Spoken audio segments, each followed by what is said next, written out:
I just finished reading my most recent waiting room book, The Mountain Between Us. Charles Martin.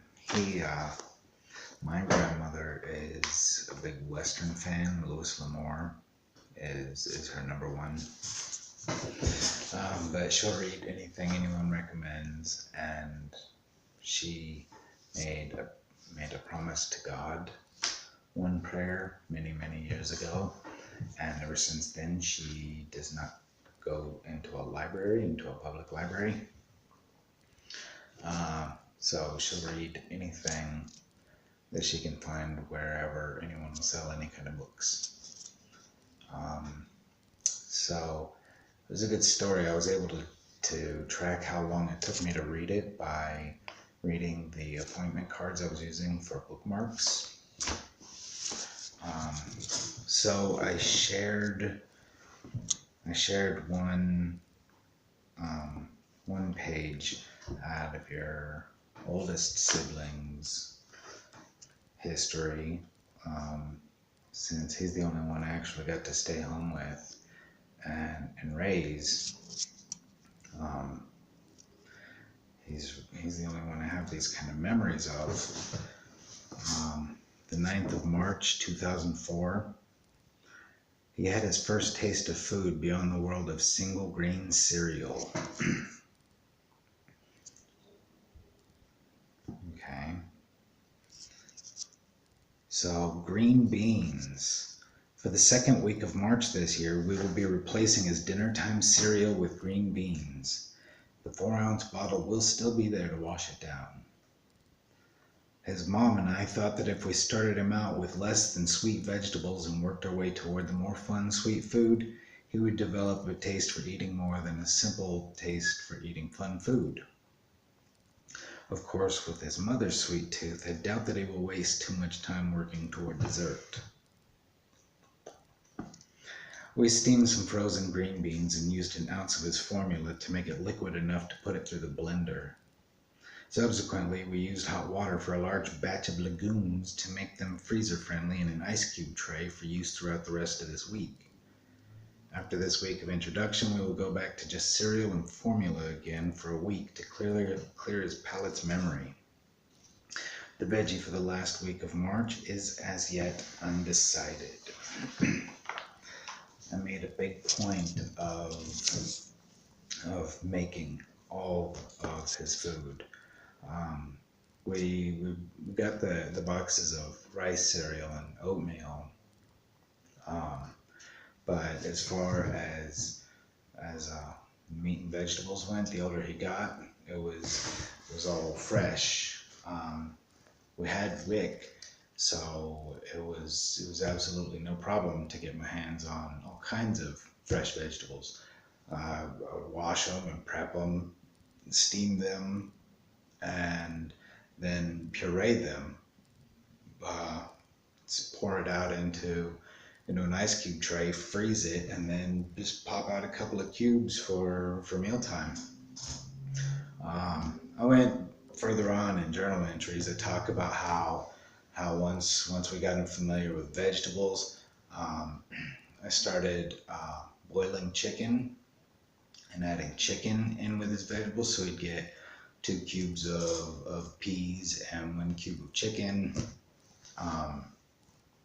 and then like rice cereal for like a starch balance. I really enjoyed cooking. So I've got all kinds of journals.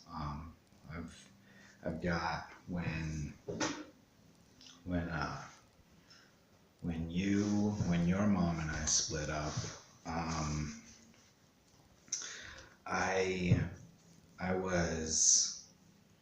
was staying with a buddy. I was looking for work. I was doing labor for his dad.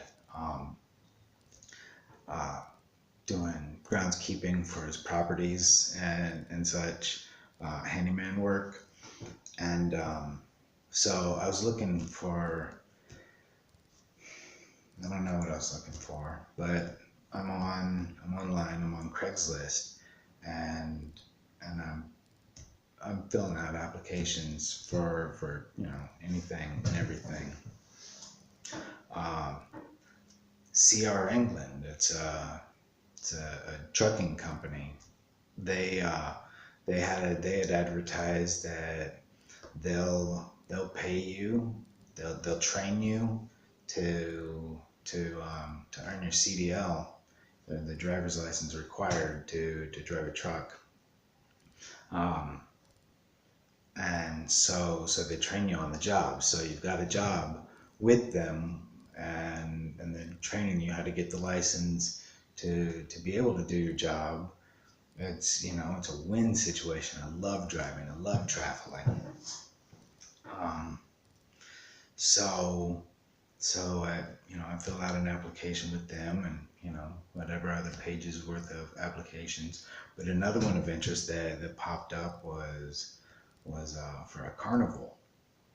It was a carnival out in California, and I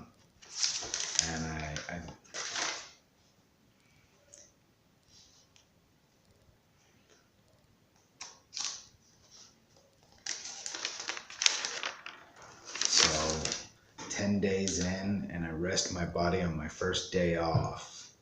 This is June 30th. It's almost 8 at night. We were told that we were going to pull out the next town by 6.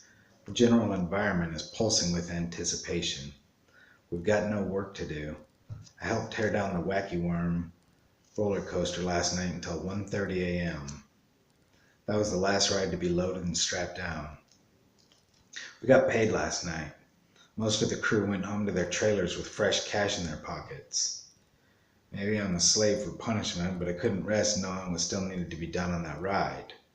I don't know, maybe I've already become sentimental toward the first ride that I helped set up. I was alone with the foreman of that ride when all was said and done. I've been complimented on the hard work that I've been seen to perform on a daily. I'd like to say that my pay reflects my effort. I'd like to say a lot of things. What I can say is that I'm glad for this break. I hitched a ride with some of the crew this morning in town to wash laundry and buy groceries. I was glad for that ride. We have to walk otherwise. My head hurts. My muscles hurt. My joints are starting to make noise when I move.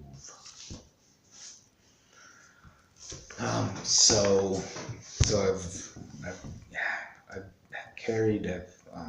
kept journals for, well,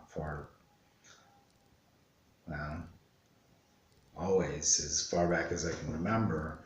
I used to make cassette tapes, just recording and adding a soundtrack. And I think that a lot of that inspiration, that cassette tape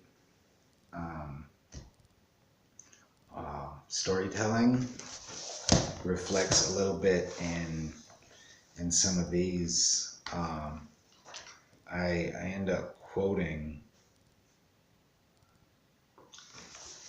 September 14, 2015, Monday, 4:46 p.m. It took me 9 hours to slough the Viper. I'm not on the driving list, and so I anticipate a 2-hour nap on the trip however we get there. Wesley and I scoured the fairgrounds looking for a ride. Trevor was assigned to tow the Jeeps and the teacups. He had the Jeeps hooked up and assured us that he would save 2 seats for us on his return trip. Wesley and I bump into Shay, and the 3 of us go across the street to eat dinner at Perco's. 5:56 p.m. Wesley observes that we haven't slept Saturday night.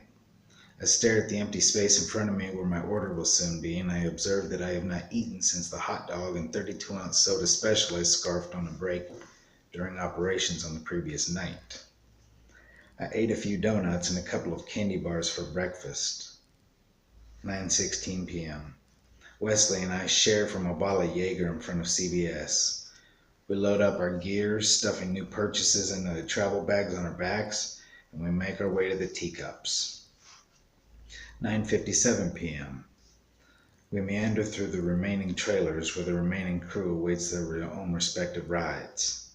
I kick a ball around with Jeff and Breezy's little boy, and Alice, the 14-month-old daughter